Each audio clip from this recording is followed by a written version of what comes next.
Greetings, welcome to Jefficho Films. You know, sometimes I just want to talk about an episode of Hercules that isn't an episode of Hercules. So in 1997, this fantasy adventure film starring Kevin Sorbo and Tio Carrera isn't an episode of Hercules. But if you told me it was done by the same people, I'd believe you. So let's review Kull the Conqueror.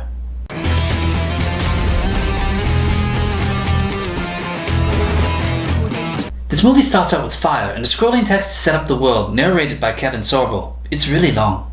At the dawn of time, the world was covered in flames, and demons ruled over men. It was the time of Akavasha, sorcerer's queen of Acheron, a kingdom of hell on earth. And then the great god Valkia destroyed Akavasha's evil empire, but left a single flame of Acheron to burn for all eternity. From the ashes of ancient Acheron rose a great kingdom of Elusia, where the flame still burns as a reminder of godless times. Then we get some rock music with the topless Kevin Sorbo in leather pants fighting a battle with an axe, but he's not killing anyone, it's a tryout. He wants to be a member of the King's Dragon Legion.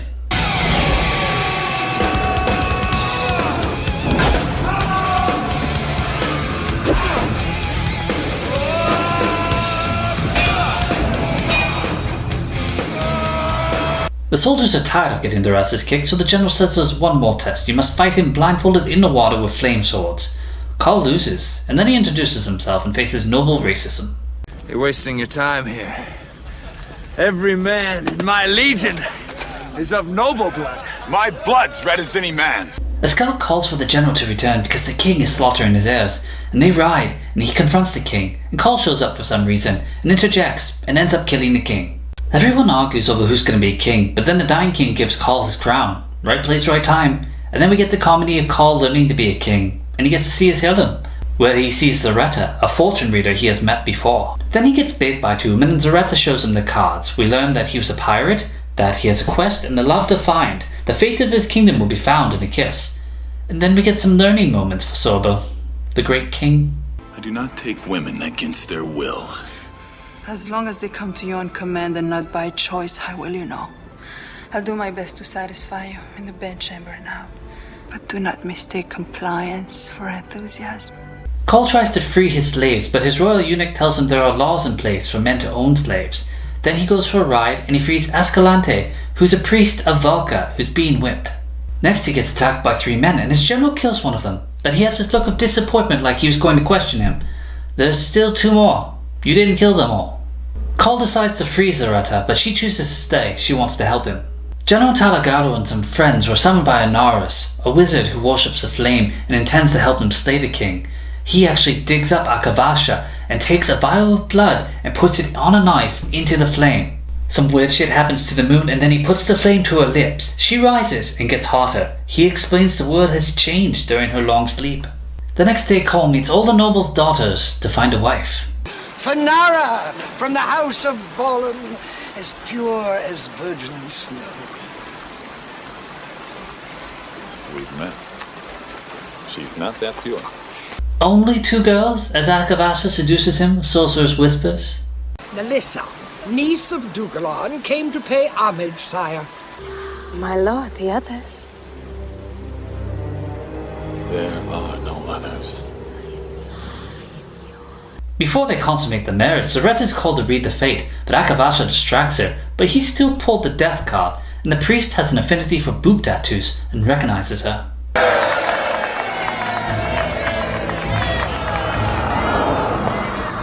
That night they make passionate, separate sheets wrapped around them, love, before she kisses him with some magic to make him appear dead.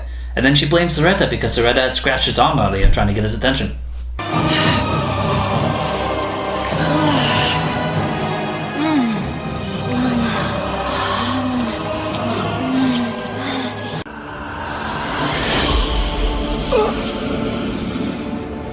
All the peasants are sad. What was he, your king for like 3 days? Sorbo's all chained up and Akavasha tells him of her evil plans, but he wants nothing of it. So she orders her creature to kill him, and that was a mistake. Sorbo has never met a monster he could not defeat. He escapes and finds the priest, who tells him about his bride. The Red Witch. Your bride is over 3,000 years old. She said she was 19.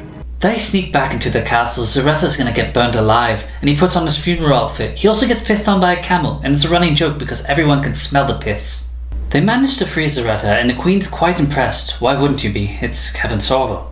and then they fight the general with some more rock music inside the castle. Zaretta interferes and they manage to escape and find some horses.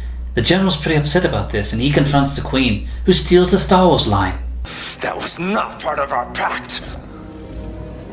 I have altered our pact. Pray I do not alter it further. Well, I guess it's question time as Kull gets to a village and finds his old friend Juba and tells him that he needs a ship. And then they jump on the ship and head off. The Queen now knows what they're after. They're after the breath of Valkia. Fishing in these times is very different. I mean, look at the size of that thing. I don't think Juba's a very good friend as he drugged the food, but he also eats the food to prove that he didn't drug it, so that Kull would eat it too. And Kull wakes up the next day after being drugged, and he tells him that the Queen is going to be very happy to have him back. But Kull breaks free and beats the shit out of everybody, in a PG way. And also Zaretta manages her own escape.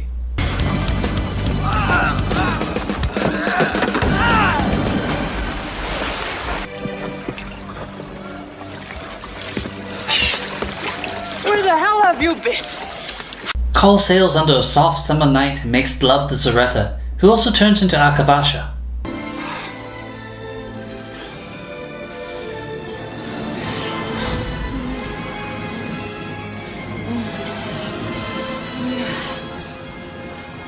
They find the island of ice and add some furs. I always like this location as the icy ship graveyard looks pretty cool. They enter the icy caves and have to deal with the great wind, and then a bunch of frozen men are standing there and they realize there is this frozen barrier. If you pass it, well, you'll freeze. Zaretta realizes only she can walk through, and then she has to remove her clothes to do it, as if it wasn't cold enough. And then the general shows up. You know, for a place that wasn't supposed to exist, it's pretty easy to find.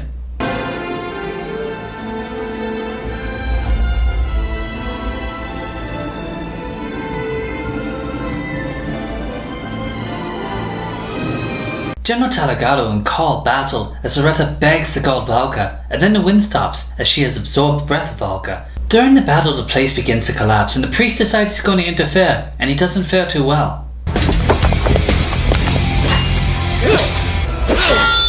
Finish what you started, priest.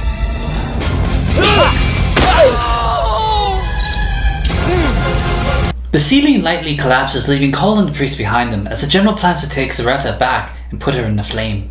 The priest is dead, so Kull is really just talking to himself, and he finds an axe and he releases his frustrations on a statue of Valkia, and he floods the room.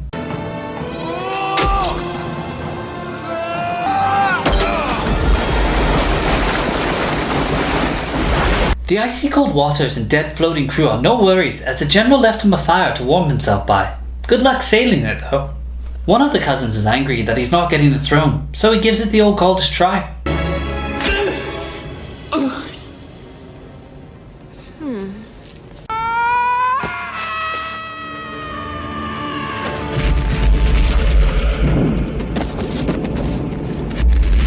The general tells her that it's done, but then Kull comes sailing into the harbour 2 seconds later. Her demon form is beginning to shine through her flesh, and so she goes swimming in flame.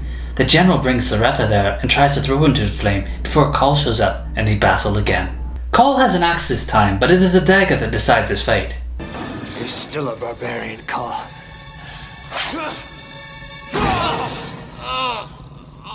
Kull takes out a Gnarls as Akavasha continues to transform, and Zaretta kisses Kull, giving him the breath of Valkia, and then he goes to kiss his bride. I wonder if this created a fetish.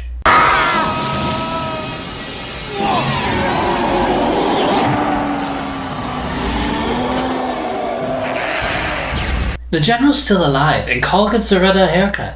She obviously likes it because they kiss.